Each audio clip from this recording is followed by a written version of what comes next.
This episode of iFanboy is brought to you by Squarespace and iVerse Media.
With Rick Remender at the Dark Horse booth at WonderCon. How's it going, Rick? Hi, it's going wonderfully. Thank you. It's wonderful to see you again. It's wonderful to see you, Ron. We did this last year at WonderCon, if you recall. I do recall. I don't think you do.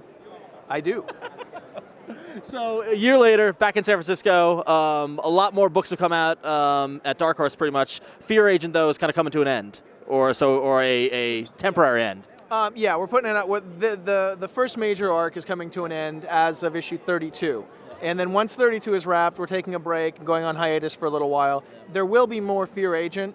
We want to recharge our batteries. This story, we've still got a lot of great stuff. It'll wrap up everything that happened with the war and the Titaldians and all the wonderful nerdy shit that we've set up. And then when it's done, we want to recharge and make sure that every time we come back to the series, it's with absolute A game.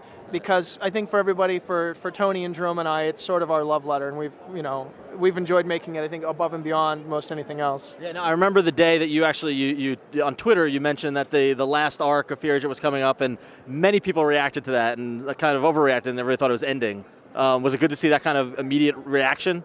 Sure, yeah. I mean, when you make something personal and you make a book that's like especially a creator-owned thing that, when it started off in 2004, it was just Tony Moore and I sitting around talking on the phone one night about what we like about comics, and we're passing around Frazetta images and Jack Davis and looking at different EC things, and Fear Agent's kind of born out of that. And when you give birth to something and it's just you and your buddy, and you decide to actually make it, and you take that next step into, nobody told us to make this, we made it, because we fell in love with the idea so much. I have a very pessimistic attitude that nobody's going to care no matter how good it is anyway. So it's obviously very gratifying that people love the book as much as they do. It's one of our favorite books, and the important thing in that is that it's not over. No. Issue 32 will be the end of, you'll see from issue 1 to 32 is one story. So you can watch, and that'll be 7 trade paperbacks worth of material. And once that's finished, Dark Horse is going to do an omnibus. Oh, cool. So we'll have a big Fear Agent omnibus that'll have that first one. And then we're going to recharge our batteries on the story, make sure that we have absolute A-list and when ideas when we come back to it. Yeah. And then when we do come back to it, we'll build up the next collection. Cool. Yeah. So with Fear Agent winding down, you've got the End League and Gigantic over at Dark Horse. How both kind of new books. How has the reaction been to those? Great. Yeah. I mean, Gigantic was really surprising. It was nothing but positive, and I anticipated that because it was a little wackier, that maybe people wouldn't be able to go. Oh, it's a giant Ultraman, But the reaction was great. Ultimately, what we're doing is Gigantic. The first arc ends at 5. And then that'll be collected in trade, and we'll come back to that periodically. The End League issue 9 is going to be a double-sized 40-page issue that'll wrap up the first story, and then that's going on hiatus as well. Okay. So all 3 of them are coming to a, not a close, but they're all going to be put on hold, and the stories will wrap up in a nice way, so that we could still come back to them. But as they're structured right now, that'll be the wrap up on those. Okay. So that's interesting, because I was going to also ask you about your work at Marvel. And you're currently writing The Punisher, and so previously when we talked about how you've got a lot of creator-owned stuff, and you've done stuff in Image and Dark Horse, but now it seems as if the creator-owned stuff is going on a shelf, and is that so you can focus on Marvel work, or?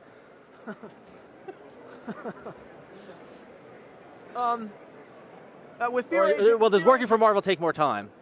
I wouldn't. It takes time. I mean, like with everything I do, I want to put my best foot forward. I look back on a few things I've done in the past when I let myself fall under overloading myself and doing too much. And there's a couple books that I look back on and I'm like, I really wish that I had either taken a lot more time and really polished this more. Right. I don't want that ever to happen again. And I think in the last 3 years, I'm happy with anything that's come out with my name on it, right. And I want to keep that up. Well, and is that part of your maturity as a creator? I mean, like when you're starting out, you're doing everything you can to get as much as you can. Yeah, there's that desperate anxiety to like, oh no, oh you'll do it, okay, ah, and then once you realize, oh they'll do the books, and then you slow down. And I think that happened with my generation of guys, and then we all started like getting very, very structure oriented.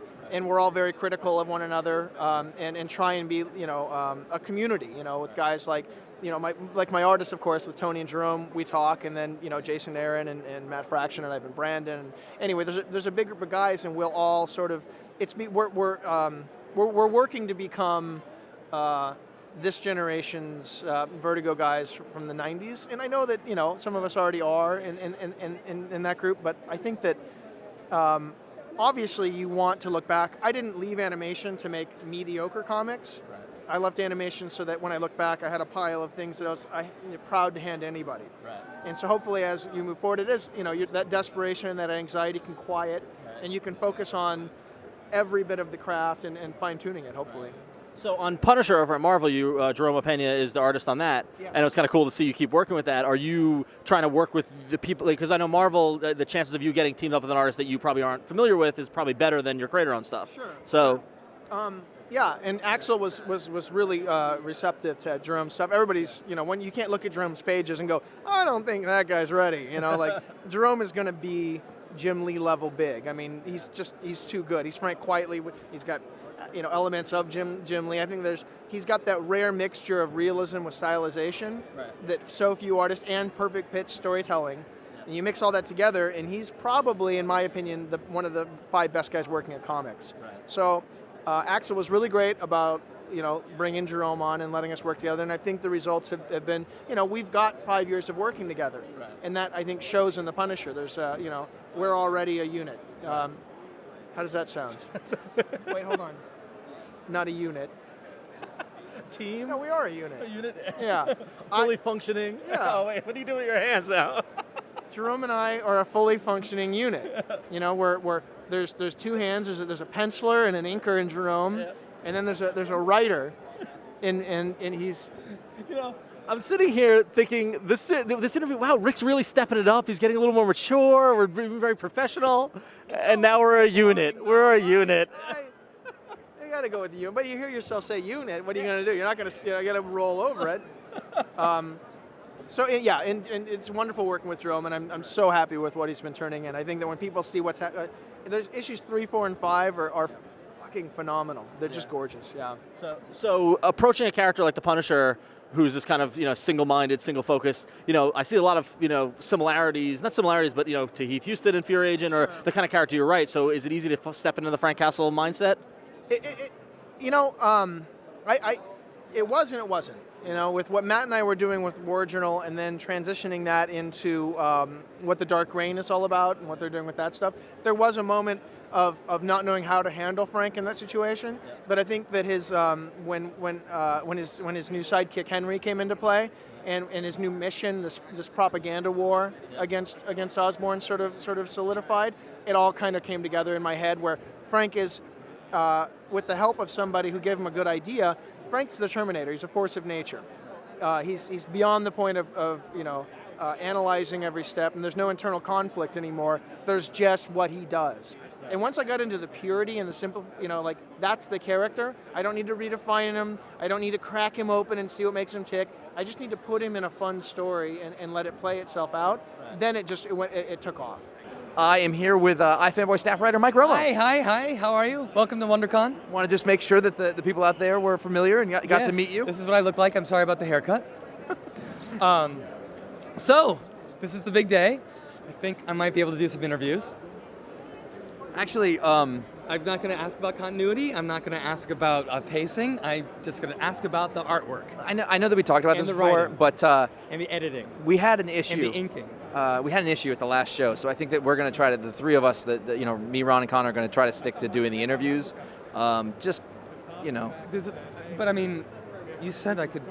Yeah, I know, but I don't know if you saw the New York show at all. But anyway, that's how we're going to have to do it from now. It's a policy thing.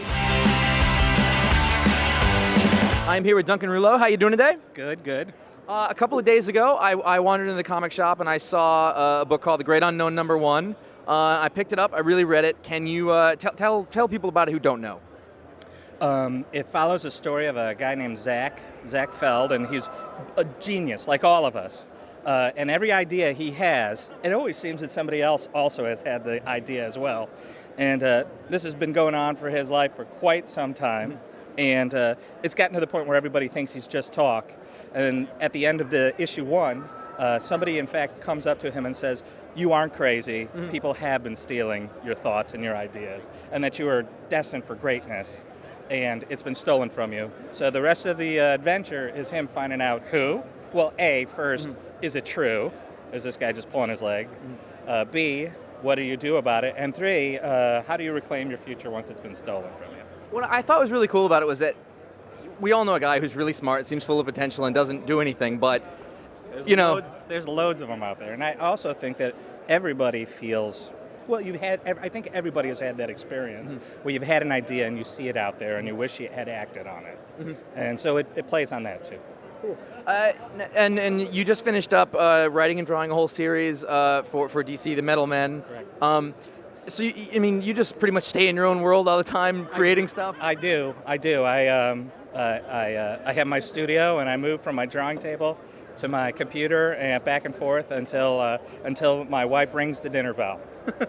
Do you script everything out really heavily beforehand, or you plan it, or you sort of play as you go? I do a pretty intense plot, okay. But then what I do is I'll thumbnail everything out, and as I have a tendency to do things in chapters, and as I'm thumbnailing the chapter out, I'll be scripting. It's almost like editing at the exact same time that I'm developing it too.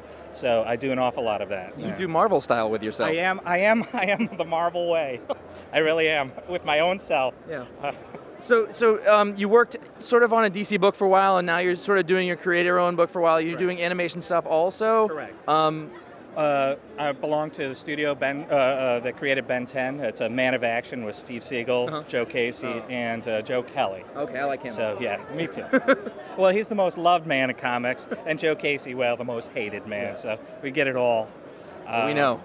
Yes. I'm somewhere in the middle. I'm the most forgotten man in comics. You're kind of working on all sorts of different types of projects. Yeah. I mean, that must be fun that you get to do all of these different things and stretch these different muscles, as opposed to just penciling or just writing. I love it. I've tailored my existence to be able to do that.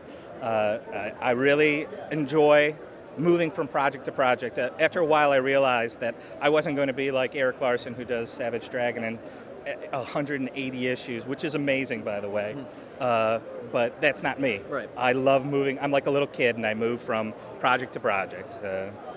It's been a fun career then. It has. It really has. What's I guess you're working on Great Unknown for the foreseeable future. Yes. And then then also I have several other titles that I'm going to be doing through Image, but some of them I'm just writing. I'm actually branching out, and working with some artists, some friends of mine that I've known for some years, and a new great artist who most of us haven't seen before, but he's truly fantastic. And then I'm doing another creator-owned comic for myself. So as far as publishing goes, we're going to be doing a lot. It seems like the Man of Action model these days. It is. You start actually, oddly enough, you're starting at the majors and then sort of moving into creator, Well, yes, absolutely. I mean, you start at the majors for a lot of different reasons. One, because, the characters are so great. You grew up with them, you love them, and you want to be part of it. Right. As you move on, then you also want to add to it, but not just do the next great Spider-Man. You want to add a character. You want to add things into the world and into the medium, and that's where we are. I think where we are as a studio too. Are there? I mean, because the Metal Men was sort of they're not big characters or something like that. Was that something you'd always wanted to work with? What I also like is characters that are. Well, they're for lack of a better term, B characters. I love those because, in general, they haven't been developed and they haven't been reworked and reworked and reworked. So, in some ways, you're starting with a a lexicon, but you really do have you have room for growth inside of those characters, and they're funny. And I think a lot of comic books are very dark. I'd done this book called The Nightmares. It was very dark and guts and blood and gothic and everything. And I also love comic books that are just romps, that are just funny. And hopefully, if I can make you laugh, that's another part of it. And I just really wanted that. And Metal Men was all of those things, it wrapped up in a ball that most people hadn't been using for quite some time. How's it going? I'm Joe Casey here for IF. And here at WonderCon, I'm talking to Grant Morrison. Now, Grant, what Final Crisis? What was that all about? Hey, how's it going? Joe Casey here for IF, and here at WonderCon, and we're talking to Brian Bendis. Hey, Brian. No, you're not Brian Bendis. Hold on. One more time. Let me try this one more time. How's it going? I'm Joe Casey here at WonderCon for IF, and we're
If you need to make a website, head over to squarespace.com. They've got great tools to design and build your own website. You don't need to know any HTML code or anything. I have one. Josh has one at jaflanagan.com. That's true. Correct? That's You can right. check out Build with Squarespace. Tons of people are using it for comic sites and web comic sites and that sort of thing. So if you go to squarespace.com and sign up and use promo code iFanboy, and it's at the very end of the sign up thing. 10% off. 10% off. Forever. Forever, for the life of your account. When you sign up, you get a free 2-week trial, so you can try it out, see if you like it. Use the promo code iFanboy and use it for the rest of your life.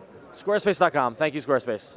I'm here with writer artist Lars Brown. How are you, Lars? I'm doing great. And you're here promoting your newest book. It's the newest version of NORTHWORLD. I got a copy right here.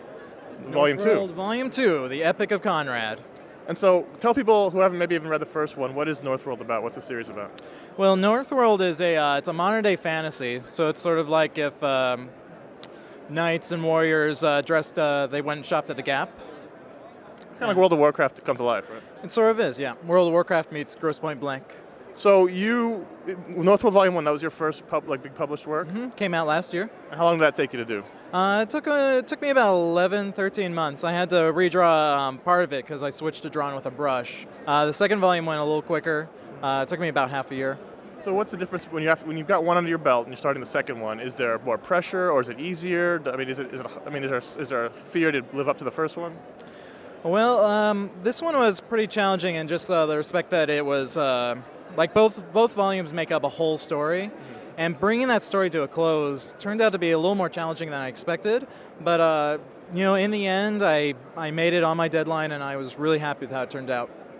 So, is there more to come, or is it you've closed the story off? Is there more Northworld, or is there more stories to tell in that world? Or you got something else coming up? Oh, there absolutely is. I've been doing short stories the whole way through. Those are going to be collected into the next volume, and I'm going to be adding to that. And I've got characters from the Epic of Conrad that I want to keep doing. I've got a lot of stories planned. It's the more I work on it, the more it opens up. So now you work on these books in addition to your day jobs or other work. How many hours a day are you now working on stuff like that? It really depends on what I've got to get done. Usually I can work on a page, do some script. It's usually about 4 to 7 hours a day. So it's a tiring lifestyle. It is. Thankfully, I'm married to a wonderful woman who tolerates it, puts up with it. So is it all rewarding when you finally get the book out and it's finished and you get it in print and it's done? Oh, it was coming here. We're debuting it at WonderCon, and just seeing it, holding it in my hands, knowing it's finished is the best thing. You forget all the tired nights and all the times you don't get sleep and all that stuff? Yeah, actually, they're gone. That's cool. So is the reaction been good? We see people coming all day long looking at the book. This is a very popular book, I know, from people who've read the first one. Has it been a good reaction for the second one? It's been great. It's really, really gratifying to have people who've read the first book and enjoyed it come up and get the second one. And then I think I've been selling a lot of volume 1s too. I think it's a little more interest, like, to know that the series is going, that it's a growing story.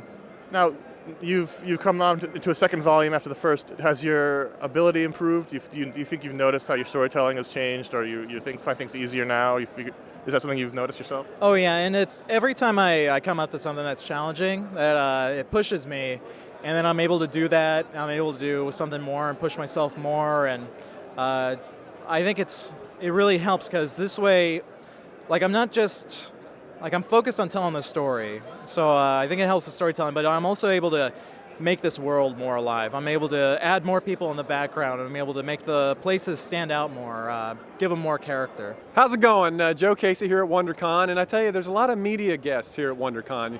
The Mark Hamills, the Jack O'Hallorans, the Aaron Grays, but here's one you wouldn't expect. Jerry Reed is here. Jerry, how you doing? I got to tell you, I loved you in Smoking the Bandit. He was Snowman in Smoking the Bandit, and especially the third one where you really had to carry the film. Was that pressure at all?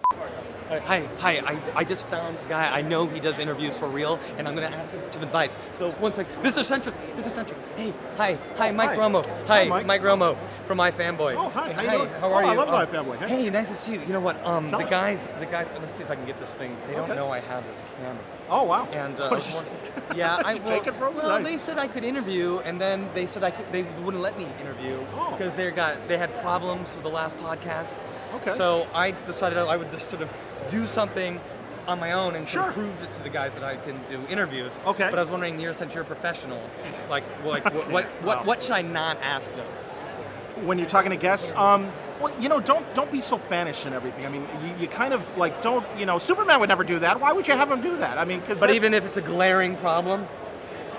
Well, yeah. I mean, you don't want to come off like a know-it-all. I mean, maybe they're trying to do something special with the story and maybe show you a side of the character that you haven't seen before. Right, like when they got a haircut for Superman. That was very like that kind of thing. Focus on that. Yeah, I suppose the mullet might be worth talking Talk about so haircuts. That's okay. Okay, and then what else? What is your good? When a good interview is like when you're ready to wrap up. How do you tie it together? Oh, I usually, always congratulate them. I always tell them like I like the body of work that they've done and say, hey, you've been doing a great job. Even if you don't like the body? Yeah, sometimes you got to lie to just be nice and, say, hey, but no, you want to, hopefully, I always try and choose people that I really like. I mean, if I really don't like somebody, they're probably not going to be on a word balloon interview. So, yeah, I always try to stick with that. And you've known Josh and Ron and those guys for a while. Sure, I love those guys. What do you think I can do to impress them? Well, I would, try and be credible. Know your subjects. And right. And be earnest. I mean, it's a fan convention, so you want to be enthusiastic, but by the same token, not sycophantic. Not crazy. Either. No, exactly. Right, I would definitely tone down the crazy. Yeah, that would be a good idea. And don't talk about continuity. Do they not like? Well, that? they don't mind that the stories. That's always good, but maybe not. Just as as angry. Try not to be an angry fan. Never interrupt. That's a good idea. You definitely don't want to interrupt. Okay. That's definitely a good idea. God, dude, thank you so much. Oh, it's my pleasure. I'm here with Mark Andrew Smith. How's it going, Mark? Good. Mark is the Harvey-winning Mark Andrew Smith from the Popgun anthology from Image Comics. It's right here. So tell us about Popgun. What is Popgun? Popgun is a comic book graphic mixtape, just full of the creators that we're the most excited about, or friends of ours that we've known about for a while, and we want to get their work out there and just share it with people. So it's an anthology book, and for years people said anthologies don't work, but it seems like Popgun is being really successful. It is, but like nowhere in marketing do we ever put the word anthology, but so it's technically graphic mixtape. But yeah, I mean it's doing really well, and the Amazon sales are great, like bookstores are great, and it's kicking some butt. We're volume 3's we just finished that. Yep. It's out next month, and then working on volume 4, and then 5, 6, so on. Is it on any set schedule, or just comes out whenever you guys are ready? I think about every 8 months it's going to come out. So it's a pretty hectic schedule to keep, and a lot of work because they're like, as you can see, like 450 pages. So high stress, but well worth the final product. Cool, and you edit it, so you're basically reviewing all the submissions, picking who's going to be in it? Yeah, exactly. Yeah. Reviewing all the submissions, picks who's going to be in it, and then, editor role. And you yourself are a comic writer as well, you just had a new book come out? That's right, I have a new BRIGHTON Archaeological Society. You came prepared, I like it. Coming out, and it's a pretty sweet book. It's an all-ages book about like a group of kid adventurers, and their parents get lost on an expedition to the Arctic, and so these kids have to like go pick up the pieces from their parents and like finish their parents' business of defeating their parents' old rival and like getting the library of magic books and all that. So like really fun book. So doing an all-ages graphic novel, is that a tough market to break into, or? I think kind of in the comic crowd it is, but then if you get outside of the comic crowd and in the bookstores or friendly with librarians, it's like a cakewalk and it just sells itself. Cool. And who's the artist on it? Artist is Matthew Weldon. It looks really cool. It looks very distinctive. Yeah, he's got like when we were doing it, I told him like I want kind of like Calvin and Hobbes meets Norman Rockwell type style, and he pulled it off really well and did a great job of it. All right, Joe Casey, still here at WonderCon for If. And speaking of media guests, here's one that you wouldn't notice. James Franciscus from Beneath the Planet of the Apes. How's it going, James? Now, let me ask you something about Beneath the Planet of the Apes. You were sort of like the stand-in for Charlton Heston. You were the guy that looked like Charlton Heston but wasn't Charlton Heston. Yep. Now, how was it work with Kim Hunter?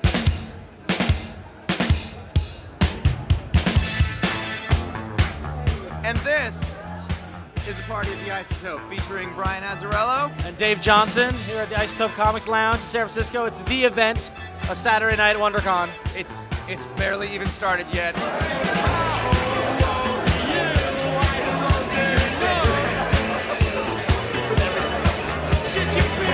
Why are you drinking? Hi, Joe. Good luck.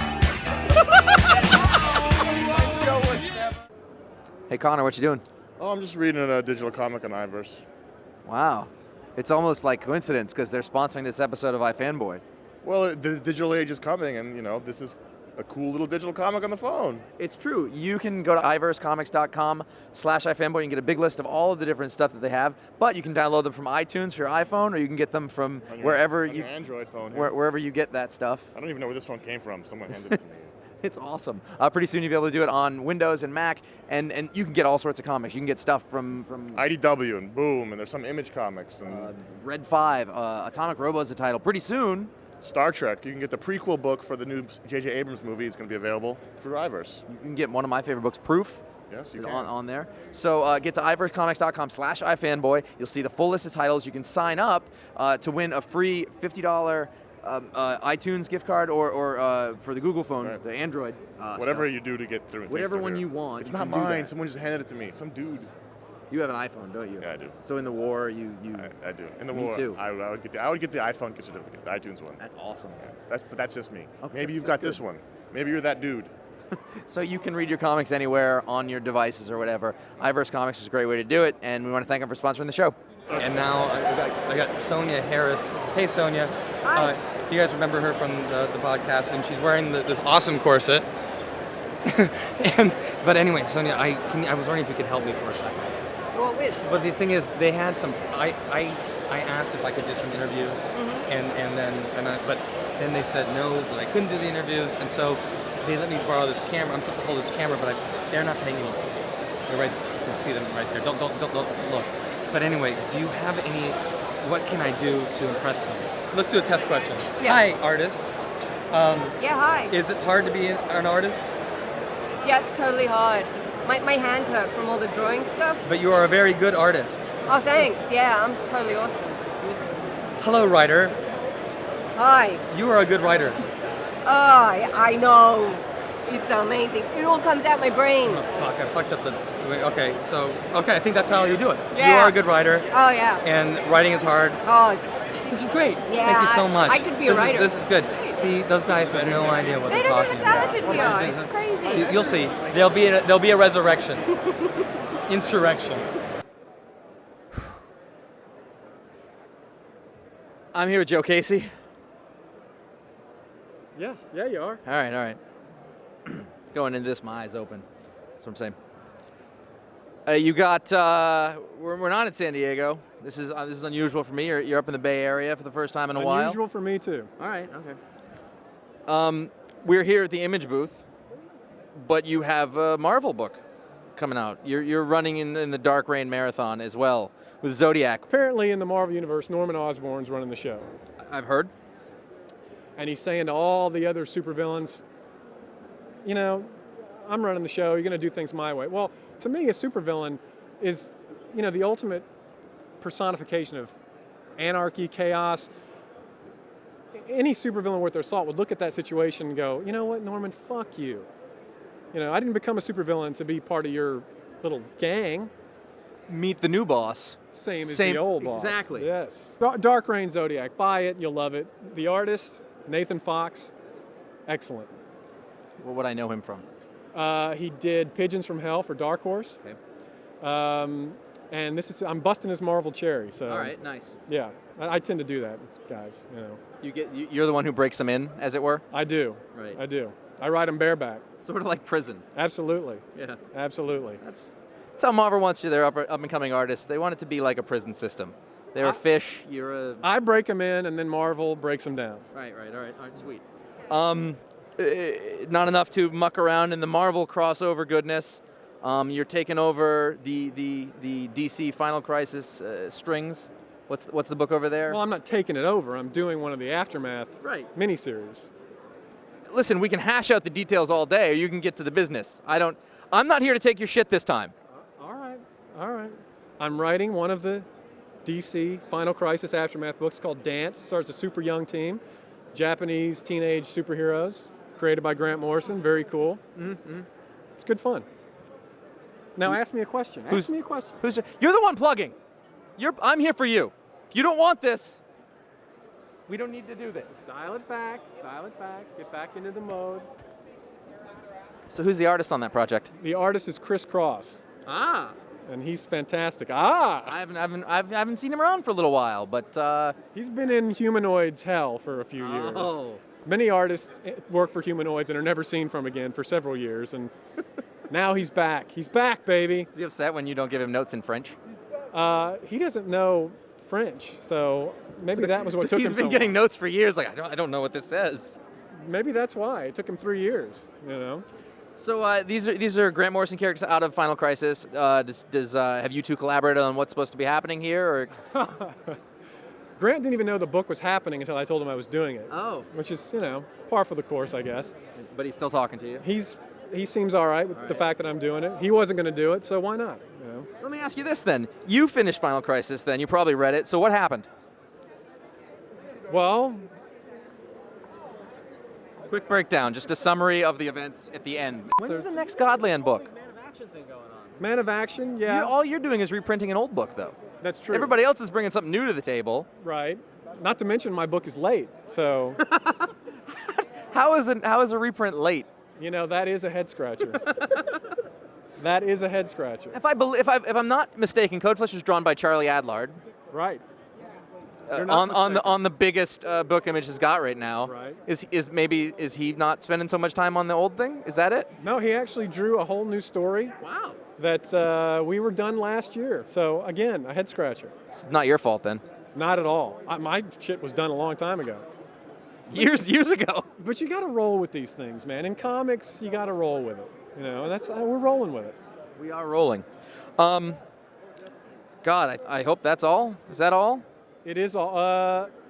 Yes. That's all I feel like talking about. Good enough. Good enough. You know, it wasn't as unpleasant as I thought it was going to be.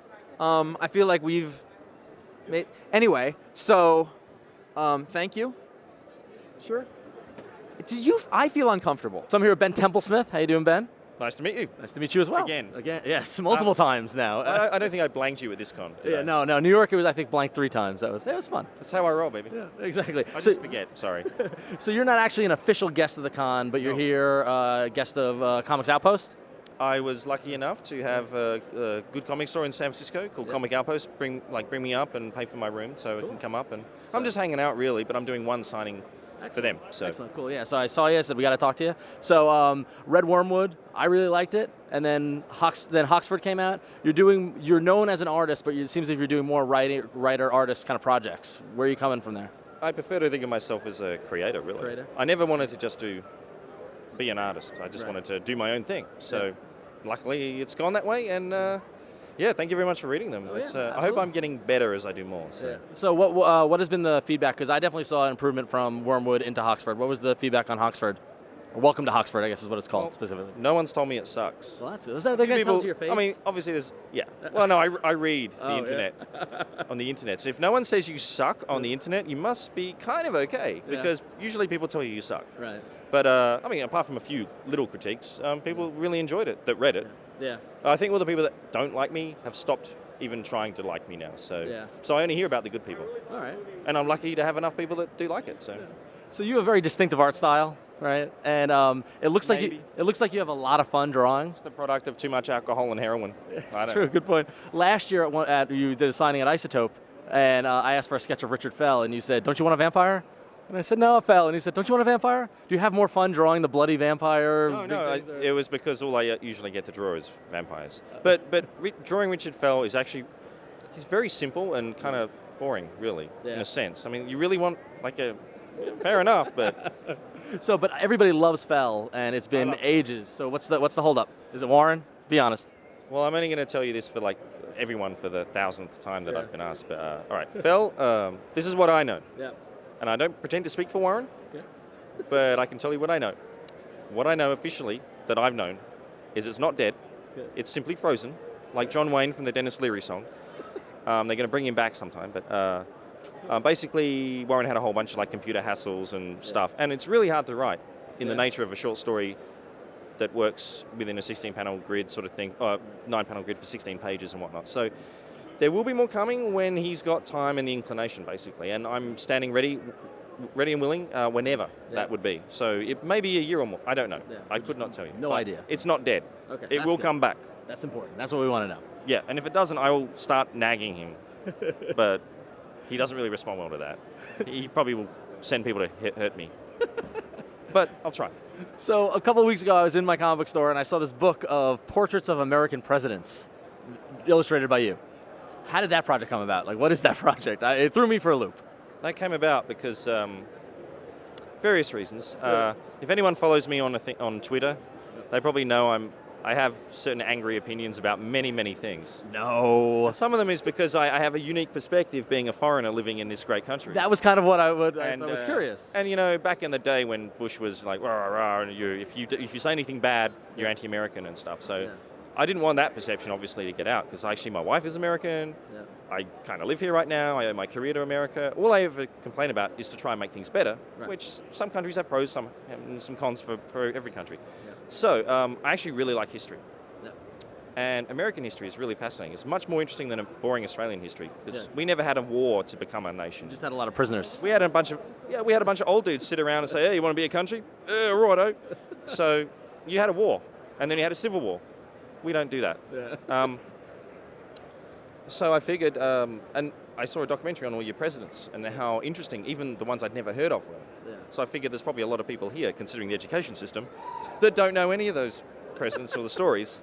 So why not do a more serious book where I can do a nice portrait in my style, but respectful, and give a bunch of basic facts on each president. Yeah.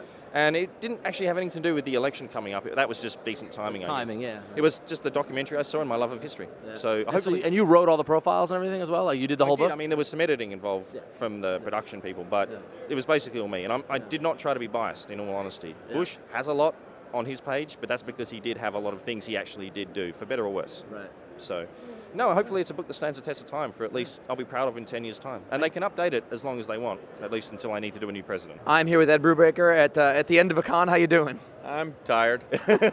That's how it should be, right? That means Yeah. it worked out well. I guess the big news for you right now is the Angel of Death. It's a web video project? Yeah, it's a feature film designed to be shown as serialized on the web. It starts Monday, March 2nd on Crackle.com, and they'll be showing one episode a day, Monday through Friday, for 2 weeks. And then when it's all done, it'll fit seamlessly together as just a feature that's going to be released on iTunes and through DVD and stuff like that. So.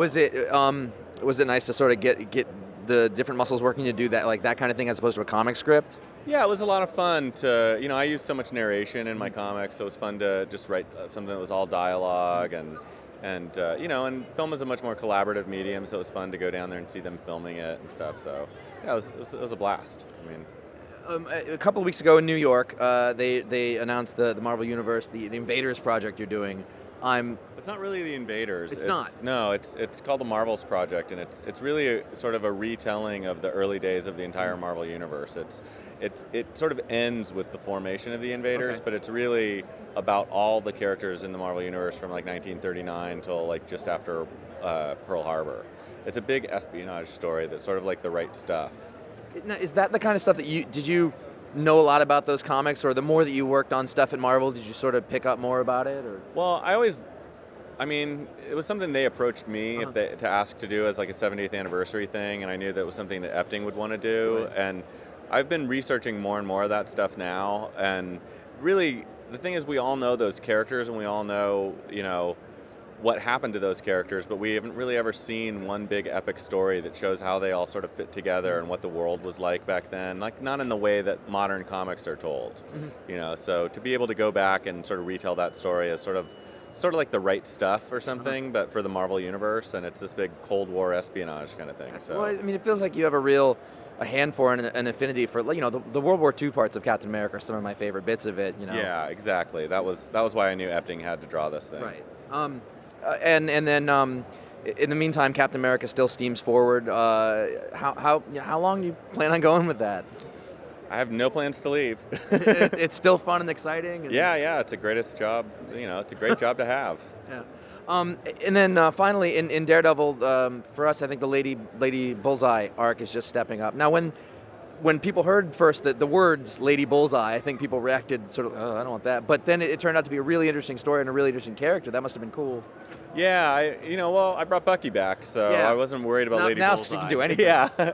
I mean, I knew Lady Bullseye would be a cool character. I mean, I knew people would be like, Lady Bullseye, but I was just ripping off Lady Snowblood, so, or riffing on Lady Snowblood, I should say. I mean, how do you feel? You've been on Captain America for a long time. You've been on Daredevil for a long time. Are you still excited about working on these characters? There's still a lot of stuff to go. Yeah, I am. I like. You didn't sound convincing at all. No, I am. I was just thinking about it. I'm like, it has been a long time.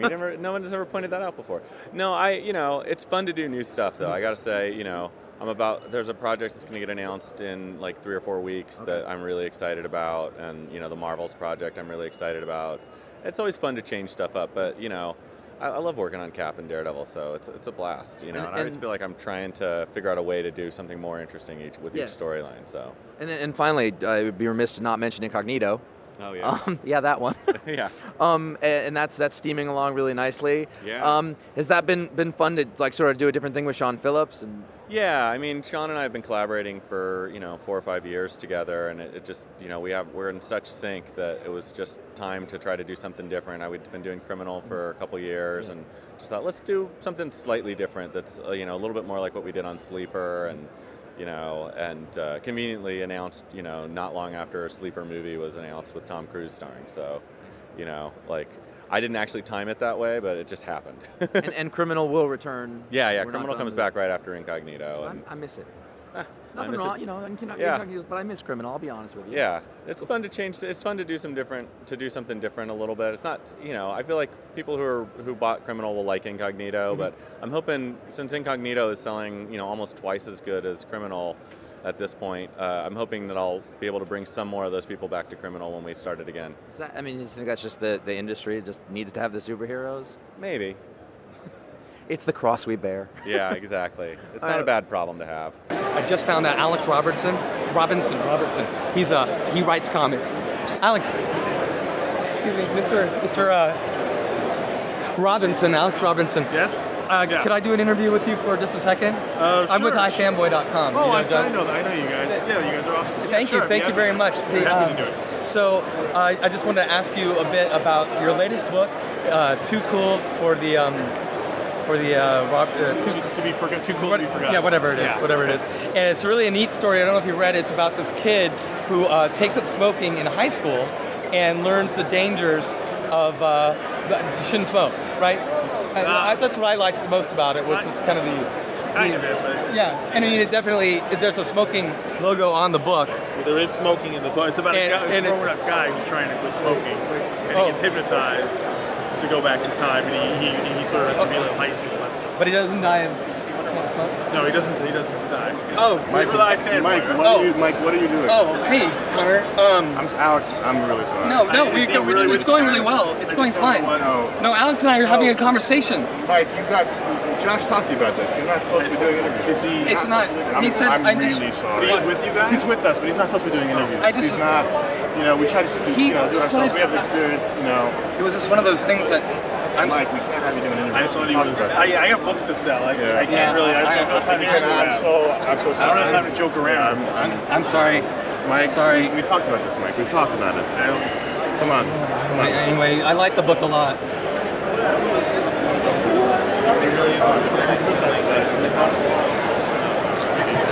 He's very enthusiastic. Yeah, he has that experience. I'm here with Billy Crudup. How you doing? Good, thanks, man. Thanks so much for pronouncing my name correctly. I try. Do our best. I'm going to wake up for this one. All right, go for it. All right, so you're playing Dr. Manhattan Watchman, one of the most iconic characters in the book. When preparing for the character, did you read the graphic novel, or did you try to go by the script, or what was your kind of main inspiration? Well, essentially my task is to make the script come to life. But the great thing about Dr. Manhattan is he's sort of an inscrutable character, and so having that much source material to help me fill in the blanks was, I don't know, it was extremely important for me, because when you take a novel and essentially refine it to a poem, it's only suggestive, which is one of the things that's interesting about it. It's provocative, it's enigmatic. I like all those puzzle pieces of trying to solve Dr. Manhattan, but I definitely needed help at some point. Yeah. And the book goes more than far enough to helping me. So the book is, a legendary graphic novel, and here we are at WonderCon, which is just a room full of geeks. Is there a lot of pressure about living up to the expectations that the graphic novel set already? If there is, that's definitely not what I'm feeling. You only feel the kind of gratitude that people have for you, having the same level of appreciation for the material that they do, and a desire to put this much effort into to realizing the vision of somebody else's really amazing creation. Yeah. So Dr. Manhattan is kind of one of the more heady characters. So are you able to how are you able to wrap your head around kind of the concepts he's talking about in the movie?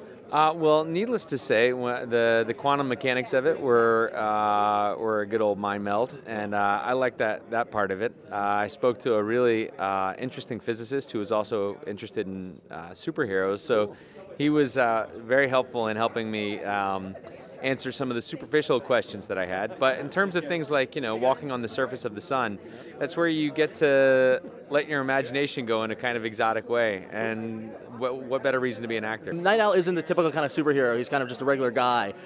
Considering, kind of what the stigma of superheroes are and superpowers, how do you approach that of a regular guy being a superhero donning a costume?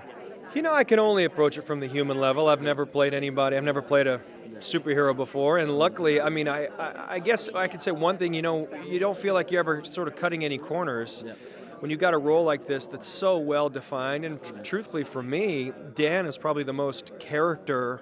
To be an actor that doesn't usually get a lot of character roles, I felt like it was probably one of the most dynamic characters that I've ever played, really, since college. Introverted and lost, and then to sort of come full circle, and Night Owl being sort of the most, I think, most confident and strongest side of Dan, most virile. So, and for me, he's almost the most grounded character of the whole group of them. And so, how does that play off, kind of a psychopath in Rorschach or this heady guy with Dr. Manhattan? well, I think that's what makes the comic so awesome is you see how they work with each other. You see why he gets, because he's so grounded.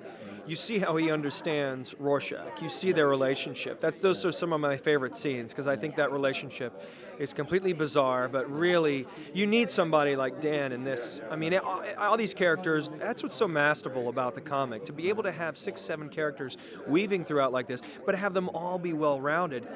That just doesn't usually happen. Certainly in this genre, we're only dealing with hero, villain, villain number 2. Boom, boom, boom. You know what I mean? Yeah, exactly. And not that there's anything wrong with that. We're used to seeing that, but that's what made this so groundbreaking is to have all these complex characters and have them be also dynamic. That just doesn't usually happen. How hard was it to kind of act behind that mask? Well, what was cool is I was just constantly making funny faces at all the actors, and nobody knows. Excellent. So, and how approaching the character, he's very distinctive, at least visually in the comic book. It looks as if he has a distinctive voice. Seeing the trailer, seeing the footage, seems like you've nailed that voice. What did that process go? How did you get that gravelly down? Man, this it's kind of interesting. A lot of people have asked that question. When I read the graphic novel, I heard that voice. Yeah. When I did the audition tape, I just did that voice. Wow. I mean, the process, a lot of times, what I do is I'll scream my voice out. Right. So like right before they roll, I'll just kind of go, yeah, and scream a whole bunch and then do it. Yeah. So did you spend hours in the bathroom just saying Herm over and over again? Or? No, but oddly enough, the Herm was a little harder. Again, the voice just came. Yeah. But the Herm, the trick on that, and I'm still not sure, how. I need to see the movie again. Yeah. But the trick is it's really, Yeah. So the trick is trying to sneak that R in there, but just a hint, because if you go Herm, everybody's gonna. Yeah. Call BS on it, right? Exactly. Herm. So Rorschach is one of the more interesting characters, but also he's way out there. He's crazy, like I say, he's practically a psychopath. Not a typical superhero. So this isn't a typical superhero movie. So is that kind of what attracted you to doing it, or? Yeah, I mean, everything attracted me to doing it. The fact that Zach is making a movie. I mean, what is it? Oh, it's like Watchmen. Oh, okay, well, what's that? Read the script. It's like, oh my God, that's incredible. Read the book. It's like, oh my God, it's based on that. Yeah. That's where I learned about this whole world and just completely drawn into it. And I don't know what it is. This character is, he's a guy that's just lived each and every second of his life in this, incredible mental pain, and he's kind of forced to find this black and white sense of justice just to survive in his own skin, and that kind of drew me to him. I'm here with Jeffrey Dean Morgan. How you doing? Very well, thank you. Excellent. So Watchmen, one of the biggest kind of graphic novels of all time. One of the most iconic characters is the comedian. When you decided to take the role, how much of the source material did you take a look at versus the script? What was your main inspiration for the comedian? It was absolutely the source material. It was the script. I hate to say this because the writers did such a great job kind of adapting what the graphic novel was, but it was almost a throwaway to me. My introduction to it was someone at Warner Brothers sent me a Xerox copy of the graphic novel to have a meeting with Zach, and I think the next day I had in my meeting, and I'd read it 3 times, and many cups of coffee later, and finally went out and bought a colored version, and I think I've read that thing maybe 40 times between when we shot it and where I'm standing right now. Yeah, cool. So you dig it? I dig it. Awesome. I dig it. I find something new in it every time I read it. It's an amazing piece of work, that thing. Cool. So your body of work, you kind of typically played like kind of a nice guy, like Grey's Anatomy, a really nice guy who dies. Sure. In this movie, comedian's not so much of a nice guy. How much of a mean guy that dies, right? Exactly. So how does that change in your approach of handling the character? Well, as an actor, I really wanted to do something different for one. I love playing the nice guy, but it's easy to kind of get trapped in the world of playing these characters that are nice and romantic and sweet, and so I really want to do something kind of completely different. And the fact that the comedian got to be the role that I was my next project coming off of a series of romantic comedies.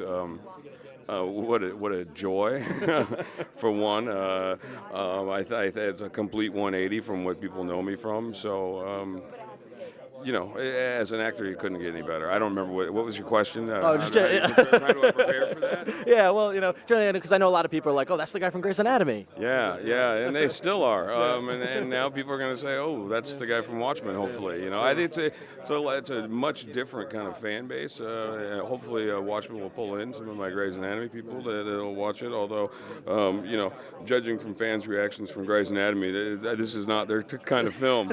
So we'll see how that works out. But so, how tricky is it to light a cigar with a flamethrower?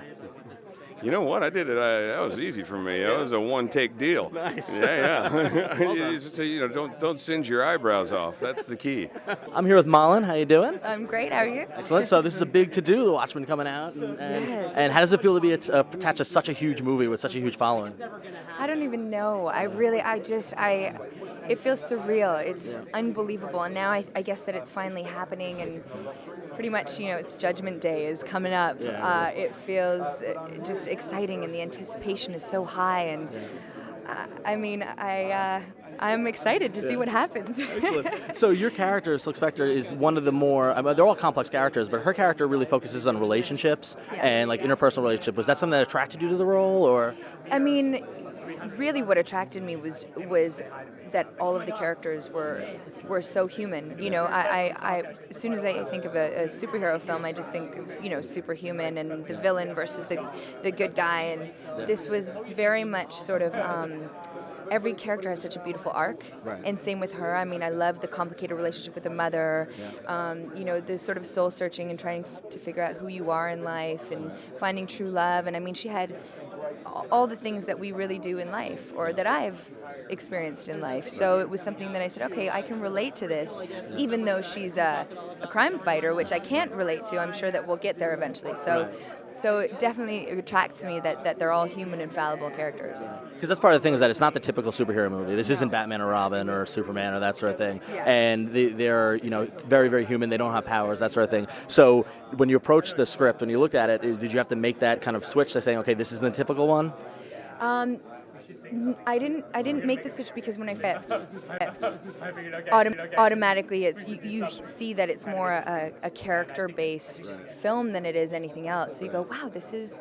I guess you just had to wrap your head around it and go, okay, this is sort of its own genre. It's not really superhero genre, although it is. I mean, it's so hard to explain where to put it, but I thought that was what was so amazing about it. It was so smart. So we're here at one of the biggest conventions in the country, lots of geeks. Is it kind of a little intimidating to have the people who want this to be the perfect movie, or? Absolutely. It's also very exciting. I think, you know, the energy out there was so positive, so it kind of gets us going, gets my adrenaline pumping, and I love coming to Comic-Con, WonderCon. You know, I just think this is where you want to be. It's like, not everyone gets to do this with their films. You don't get to have the one-on-one with the fans, and that's something that you get to do in theater, but never for film. So this is a new experience, and I'm really enjoying it. So I'm here with Zack Snyder and Dave Gibbons, director and co-creator of Watchmen. How you guys doing? Doing good. How you doing? Very well, thanks. Yeah. Excellent. So we're here at WonderCon, and the movie's days away from opening. How do you feel about it? Where, you know, are we satisfied? I'm just super psyched for the movie to come out, because, you know, we've been working on it for so long, and it's just, you know, it's in the gates, and it's just ready to jump out. So it's good fun to get it out.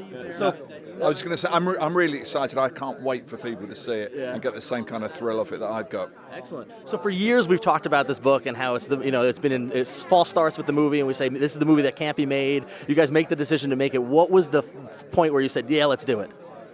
I mean, I guess for me, partly was I felt like if I didn't do it, they were going to go down the street and do it anyway. Right. And I mean, I have said that if I screwed it up, it would be me, and if the movie got made and was screwed up, it would still be my fault because they offered it to me. So I figured I might as well do it.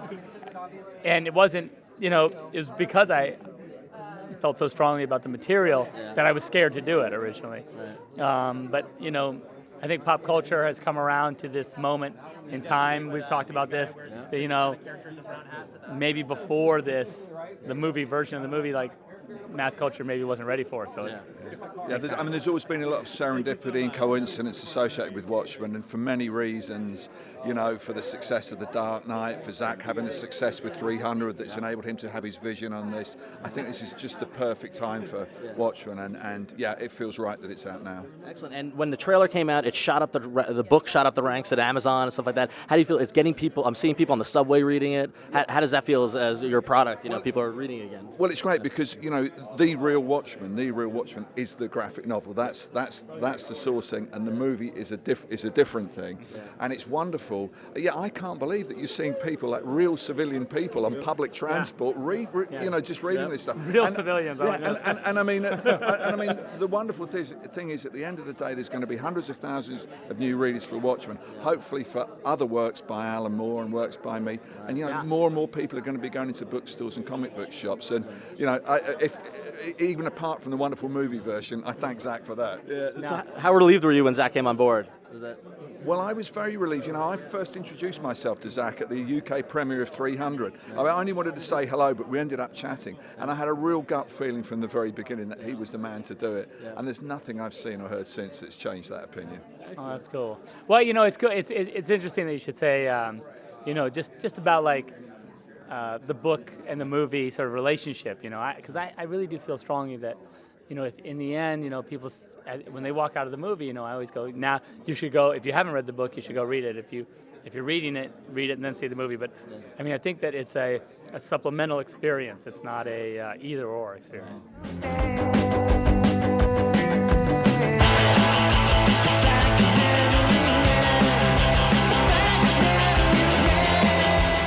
That's another WonderCon in the books. Great time, great show. We had a lot of fun. We did have a ton of fun, and a lot of people wearing their Herm t-shirts on the con floor. If you want to wear your Herm t-shirt, you go to the iFanboy store at ifanboy.com/store. You can find the Herm shirt. Limited edition Herm shirts that may or may not be associated with a movie. I don't believe they are. It's not.